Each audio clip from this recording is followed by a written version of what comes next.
Hey, everybody. Mark and I have over 20 years of experience as therapists and as addicts in long-term successful recovery. We know better than anyone what works and what doesn't to break out of porn and sex addiction, heal betrayal trauma, and reclaim your relationship. And we've poured all of our personal and professional recovery and healing experience into a first-of-its-kind program for addicts, spouses, and couples. We call it Dare to Connect. At least 4 times every week, we engage with you in real time, in the trenches, giving you the knowledge and the tools to take back your life and relationship. Whatever else you've done on your journey for healing and recovery, you've never done anything like this. Mark and I, we've made all the mistakes, so you don't have to. Don't reinvent the wheel. We all know tomorrow never comes. Look, don't wait one more day to change. Claim your free 2-week trial today at daretoconnectnow.com.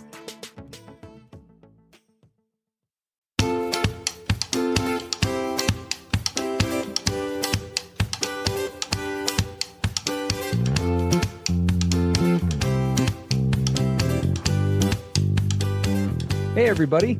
I'm Steve Moore. And I'm Mark Castleman. We know the pain and heartbreak of porn and sex addiction. And we know the triumph of breaking completely free. Every day, we help our clients find hope and healing. Join us in the fight to take back your life, your marriage, and be stronger than ever. This is the PBSE Squared podcast.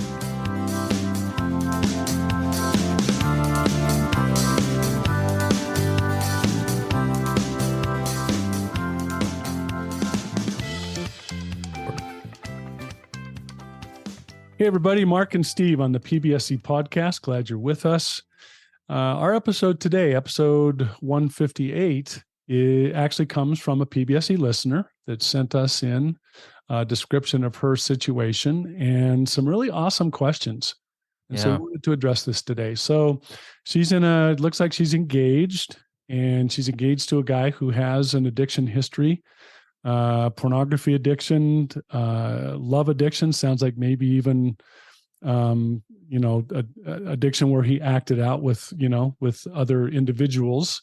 So it sounds like it's a fairly deep addiction. It goes clear back to when he was 9 or 10 years old, right? And they're both in their mid-20s now. And so, long-standing addiction history on his part, but he's gotten into recovery. He's worked with a therapist. Sounds like he's doing some really great work. He's got a streak of sobriety that's 160 days long. So, he's doing some good stuff. Yeah, absolutely. And she says his sobriety streak is by far the longest he's ever experienced, even since he was a little kid. But then she has some trepidation, which is entirely normal. She says, my fear is that while he's committed to recovery right now, this might not always be the case, especially if his brain is so tightly wired this way, right? Clear back to age 9 or 10. Although I hate this reality, I'm told that slips will almost inevitably happen. I'm so scared, though, that one day he might stop choosing recovery and a relapse will happen. Even worse, that he might physically act out since A, he's also a love addict, and B, his addiction had escalated to visiting prostitutes before we met. Yeah. So although he hasn't, to my knowledge, had sex with others while we've been together, I'm afraid that he could easily slip back into this. So my question, I guess, is there some kind of safe zone? Have you heard of many men kicking their sex addiction for many years and then just doing a complete flip where they get tired of fighting it and just stop choosing recovery? Does this happen often? We understand that addiction is for life, that he'll always need to be in recovery. And right now, he's very committed to that. I'm just so scared that I'll start a family with him, and that once he feels safe that I'm locked in, and then he gets a little bored with my body, he'll stop choosing recovery and return to sneaking these old habits on the side. Yeah. Really, I love the vulnerability of the submission. This is, we don't get a lot of submissions where it's kind of a premarital discussion, which is kind of exciting. Because first of all, we will tell this listener and her partner, kudos to you guys for even looking at this stuff right now, because when I went through this and when Mark went through this, both of us, I think, were terribly naive in our early married years about these issues and what was at play, and really didn't know much of the significance of the forces and the things that we were dealing with. So I think that you guys are really getting ahead of things in a lot of ways, which is awesome. As we look at this, I think the first thing we probably have to talk about, Mark, is this whole idea. She talks about, I hate this reality. I'm told that slips will almost inevitably happen. I'm told that slips will almost inevitably happen. So we need to, I guess, talk a little bit about, what do we consider a slip? Yeah, because she says she's been told that slips will happen. She's just afraid that he's going to end up in full on relapse. Yeah. Right. And so what's the difference? Yeah, absolutely. Mark and I, as we talk about often, we use the Sexaholics Anonymous definition of sobriety in our Dare to Connect program for addict spouses and couples, as well as in our individual practices, which is no sex with anyone, including the self, other than the spouse, right? And so that's kind of the clear defined line. Any other behaviors leading up to that would be considered a slip. So when we talk about, if we're talking about this idea of slips being, he occasionally finds himself going to a place of lust and then starts to correct, or, whatever the case may be, and that could happen in a lot of ways. I think we would probably both say, that probably is inevitable, if for no other reason than because, recovery is not an exact science. It is an art as much as it is a science, and people are human. And so definitely that probably is the case. If we're talking about it, I'll go ahead, Mark. And we have, there's an illustration that's commonly used called the three circles. Mm-hmm. And if you're looking at slips and relapses, you look at the kind of the center circle, right? The most inside circle is a full on relapse. And as Steve said, that means I had sex with someone else or myself. And that's a relapse. Now, the middle circle, the one that's outside that one, that's where slips reside. And those are all the things that will lead me to that full-on relapse. And this is a very diverse area for a guy's middle circle, right? What are the things that if he engages in certain behaviors or ways of thinking, or, gets complacent or whatever, there are certain behaviors that will definitely lead him to a full-on relapse. And then the outer circle are the positive behaviors, right? The positives of engaging in recovery and healthy living that keep a guy from going into the middle slip circle, right? So that's a good way to look at that. Yeah, no, absolutely. And so it is important to kind of note that, yeah, I mean, even though this won't be an exact science, when it comes to the slips category or working recovery perfectly, and we're going to get into more of why this is the case. As far as relapses go, there are a lot of steps that, lead up to that. One of the key elements to this listener's submission was, she asked, have you heard of many men kicking their sex addiction for many years and then just doing a complete flip where they get tired of fighting it and stop choosing recovery? And I guess we didn't plan on doing it quite this way, but I guess I kind of wanted to answer that part head on. In my experience, I have not seen that happen where actual real recovery is taking place. Where usually you see something like that, where somebody is going on for many years in sobriety, and then they do a complete flip, is because they move into some sort of place of burnout, or where recovery was being done in some sort of unsustainable, or in some sort of way that it was based on something outside of the internal factors that it needs to be based on. Well, she asked in her question, I don't know if she realized that she made a really key reference in her question. Do guys get, quote, tired of fighting it? Mm-hmm. Yes. And I can tell you that if that's what a guy's doing, he's fighting. That's not healthy recovery. No, especially over the course of years. No, Absolutely he not. will burn out and he will relapse. And how do I know? Because that's what I did. Yep. A lot of years. Fight, right? White knuckle, go through the motions, check the boxes, do whatever you got to do to get that sobriety date solid. Mm-hmm. And all the whole time, never getting into real, peel back the layers, get to the deep core issues recovery. Yes. No, I would completely agree with that because, and obviously, should we all be quote unquote fighting in recovery, even if it's healthy? Yes. But when Mark says fighting, what we're talking about is that white knuckling, right? Every day it's we're like, hey, don't act out today. Don't act out today. You got to make it another day. Sustainable recovery, especially in the long term, and we can tell you from experience, has very little to do with paying attention to a sobriety date. It has Right. much more to do with what am I doing today in terms of using my tools, making the commitments that I need to make today, right? Pursuing this process one day at a time, putting my pants on one leg at a time every day, metaphorically speaking, right? It's this day-to-day lifestyle shift, right? And that's really kind of the key that we're going to talk about it during this here today is this lifestyle change. Too often, I think we look at recover, or too many guys or spouses for that matter, go into recovery thinking that this is going into recovery is like entering some sort of a hospital. Like I'm going to be admitted for a certain amount of time, and then eventually I'm going to come out of this process and go back to normal life. Well, I actually have an example of that just happened. I had an inquiry come through this podcast where the wife was asking me about my individual counseling and the cost of it. She says, we want to be able to prepare, for the cost of counseling. Is this just a month or does it go beyond that?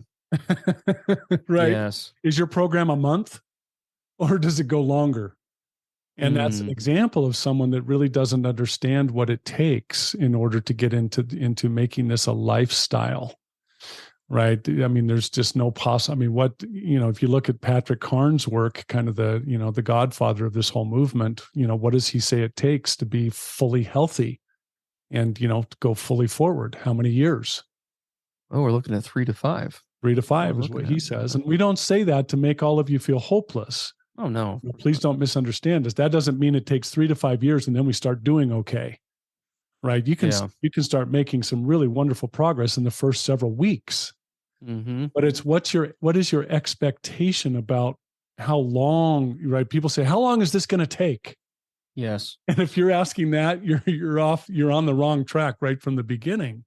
Mm-hmm. It's like, this is a new way of thinking, a new way of behaving, a new way of living, a new way of interacting with and connecting with each other. Yeah. I often have guys who will get really resentful about the fact that they have to be in recovery. And one of the conversations, as I know you do, Steve, that I'll take them through is I'll say, okay, tell me what in your healthy recovery and healthy living, what are you doing right now that you would not suggest the average person on the street do to be happy and peaceful and successful? Tell me what you do that wouldn't apply to almost anyone. They're like, oh, I guess you're right. Pretty much everything I do, everyone should be doing. Very little, right? Right? Very, very little. No, it's absolutely so true. And so that's an important piece to keep in mind. So yeah, I guess the good news is if recovery is really a solid process and it's grounded and formed the way that it's supposed to, especially years in, no, there is not do relapses happen? Yeah, sometimes, but there is a big difference between relapse and reset, right? Going back into and just saying, I'm out, I'm done, I'm whatever, right? So I guess that kind of answers that. Let's talk about the safe zone for just a minute. She said, is there a safe zone? Mm-hmm. Yeah, and that's important to talk about, right? Now he's 160 days sober, which is huge.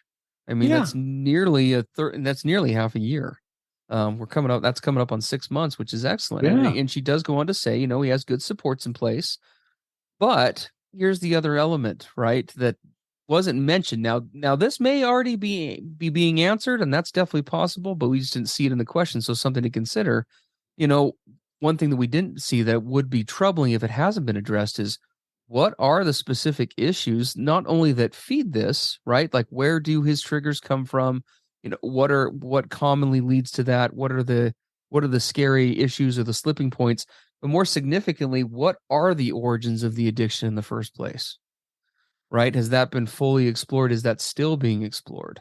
Are the character defects around that being addressed? Therapy was mentioned in there a couple of times, but there's really good therapy out there, and then there's not as on point therapy out there. And so asking that is important. is recovery, Mark brought this up before we talked today, which is so important. Is recovery, and this kind of goes back to what we were talking about, is this a novelty concept, right?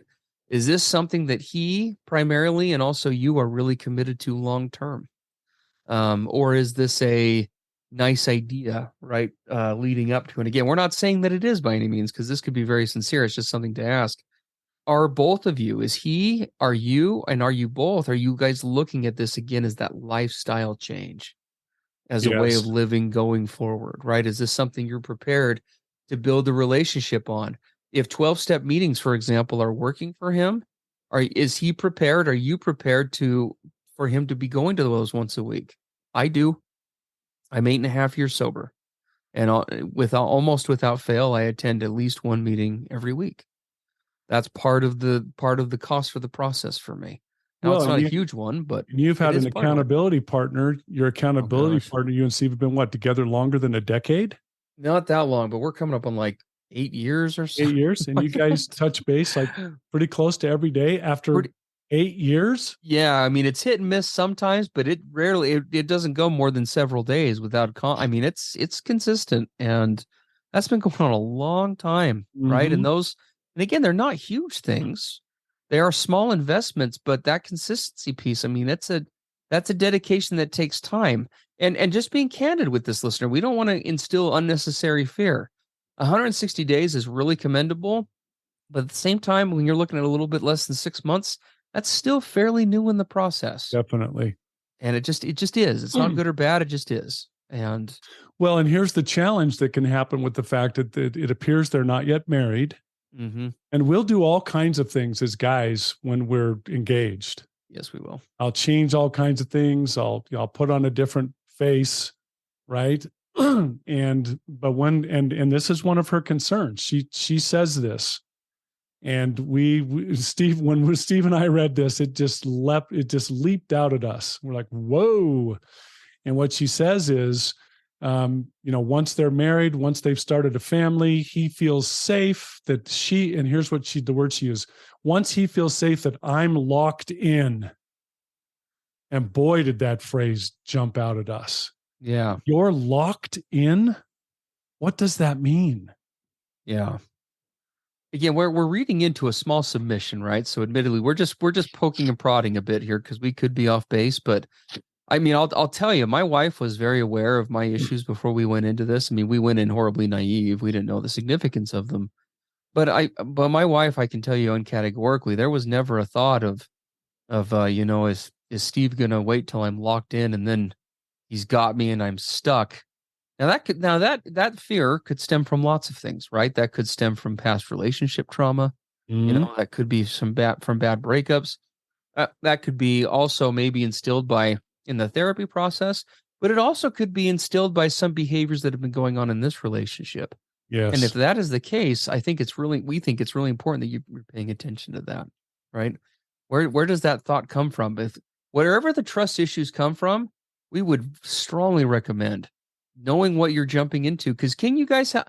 We just, I'm getting the feeling like we're coming off as Debbie Downers here.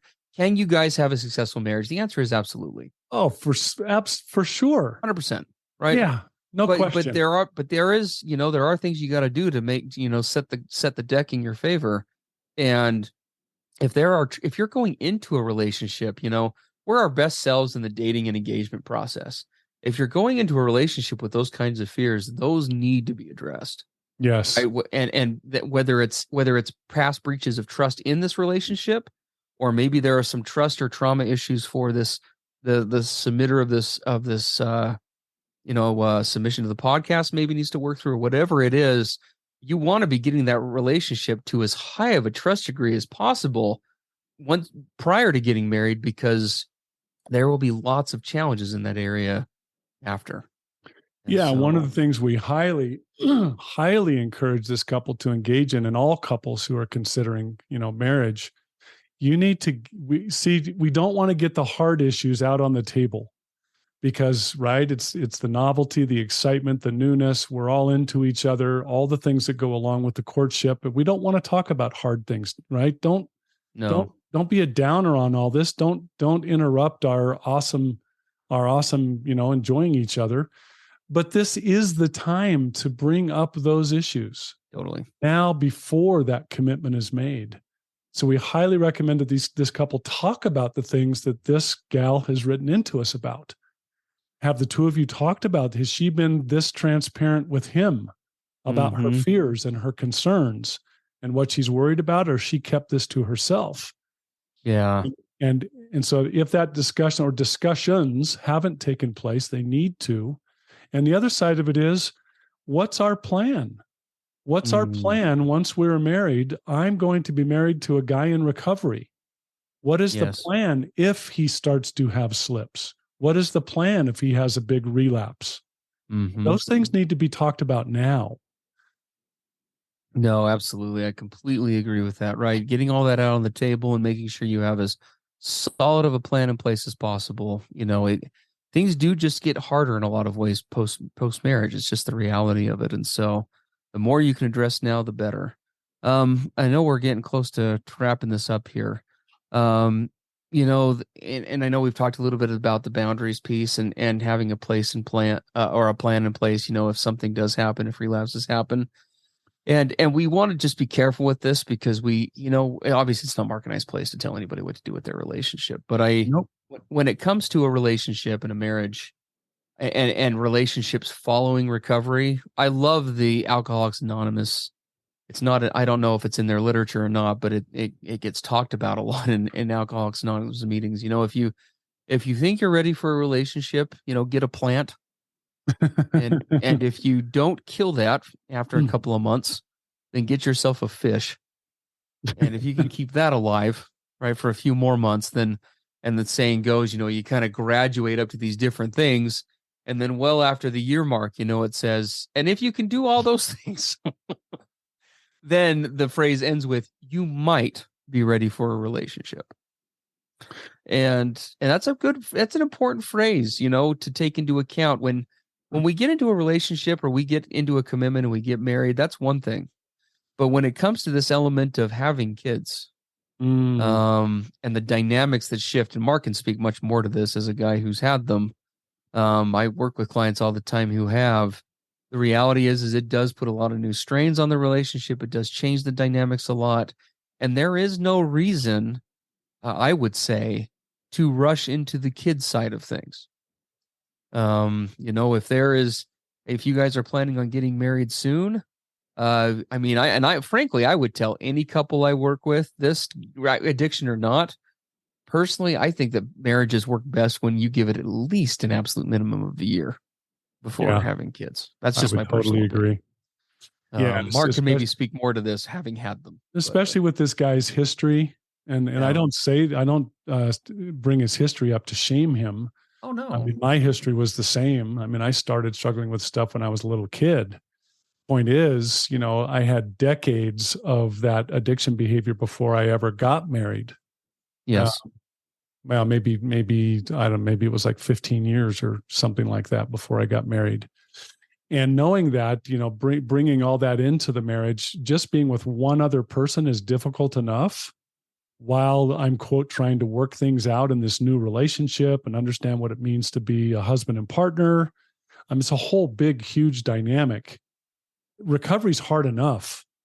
And then you add into the mix that you have a partner now, but now extend that to now we have kids in the mix. And that really changes the dynamic. A woman's body changes radically.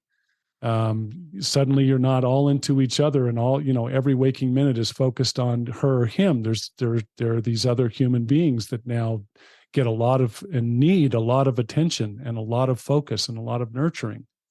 A lot of things change. I would say that you have to have done a lot of personal work. As you said, Steve, get to the core. What's under the layers for this guy about why he turned to these things in the first place? If he hasn't dug down through those layers and got to the deep core issues and they're being addressed through therapy and group work, et cetera, I don't want to bring marriage, let alone marriage, but I don't want to bring kids into a situation where I, as a guy, have not resolved those deep core layer issues, because guess what? They're all going to come out and raise their ugly little head when the stress of kids is added to the mix. Absolutely. No, absolutely. And Mark, I love the way that Mark said that because I'm sure that this guy is a great guy. I mean, it takes a tremendous amount of courage and strength to be tackling this the way that you guys even are. And like we said, I hope you are hearing this with hope. I mean, you guys are so much further ahead of of the the coin than Mark and I ever were. Oh, just yeah, he's in recovery. He's addressing this. They're talking about, are Jeez. you kidding me? I mean, I mean, I'd give anything to go back and do it this way. But that's why we just give so many cautions is you just want to go into this eyes wide open, and set yourselves up for success. If you were to wait on kids, for example, please know that we wouldn't say that it's not anything that would be punitive. It's to say just give you guys the best chance for success. Make sure you can really ground the relationship, really cement that thing, really make sure that you've got this recovery and marriage process down before you just add that challenging dynamic. Yeah. And so anyway, I hope we're giving a good balance of caution and hope here. Yeah, Um, we are not the expert gurus to tell you what to do with your lives and when to have children or any of that stuff. no, That's absolutely not us not. at all. But we've just experienced this personally and seen so many who have experienced it. Yes. But kudos to both of you. I love the fact that you're looking at these things now. And we just encourage you to just get all this out on the table, be vulnerable, be transparent and authentic, and just know that talking about this now is not, destroying the magic of your courtship. Oh It's yeah, actually absolutely. giving you the best chance possible. Absolutely. Well, and as young couples are starting. I mean, I was talking about this with a client the other day. The benefits of like premarital counseling and how Mhm. can you safeguard a relationship. And the reality is, therapy is really expensive and it's not cheap. And there are, recovery is hard and difficult, and there are a lot of things that can get in the way. Timing's an issue. There's all sorts of things. If you like what you hear on this podcast, please consider checking out Mark and I's revolutionary program, Dare to Connect for addicts, spouses, and couples. You get two therapists 3 times a week for an hour a day, an hour on Monday, Wednesday, and Friday, along with 2 90-minute support groups on the weekend to help provide support and healing and information for you on your recovery journey. We try to at Dare to Connect. We bring the best of both worlds of recovery and also group work and being able to interact with people, ask questions, get answers. And we do that for the cost of each of you having a therapy session a month. Um, there is no better deal out there. It is the program Mark and I always wanted, and we now have hundreds involved in the program, and we would love to have you come out and check it out, see what the buzz is about. You can find more information about that and grab a free 2-week trial on that at daretoconnectnow.com. And for those who are listeners of the podcast, if you love the podcast, you'll love Dare to Connect. So please come check us out. If you do have questions that you would like submitted and addressed in a brief fashion on the podcast, you're welcome to head over to our website at pbsepodcast.com. There's a contact form at the bottom you can complete and send those in, and we do take those and allow those. For longtime listeners know this. Those are our primary guide for episodes. Mark and I are bags of hot air. We always have plenty of topics to tackle just solo, but we love responding to those and would love to hear from you. So, All right, everybody. Hey, thanks for being with us, and yeah, we our greatest hopes, and we really applaud this couple absolutely. for all that you're doing, and we truly truly wish you the best going forward. For sure. Have a great week, everybody, and we will catch you next time. Everything expressed on the PBSE podcast are the opinions of the hosts and the participants and is for informational and educational purposes only. This podcast should not be considered mental health therapy or as a substitute thereof. It is strongly recommended that you seek out the clinical guidance of an individual qualified mental health professional. If you're experiencing thoughts of suicide, self-harm, or a desire to harm others, please dial 911 or go to your nearest emergency room.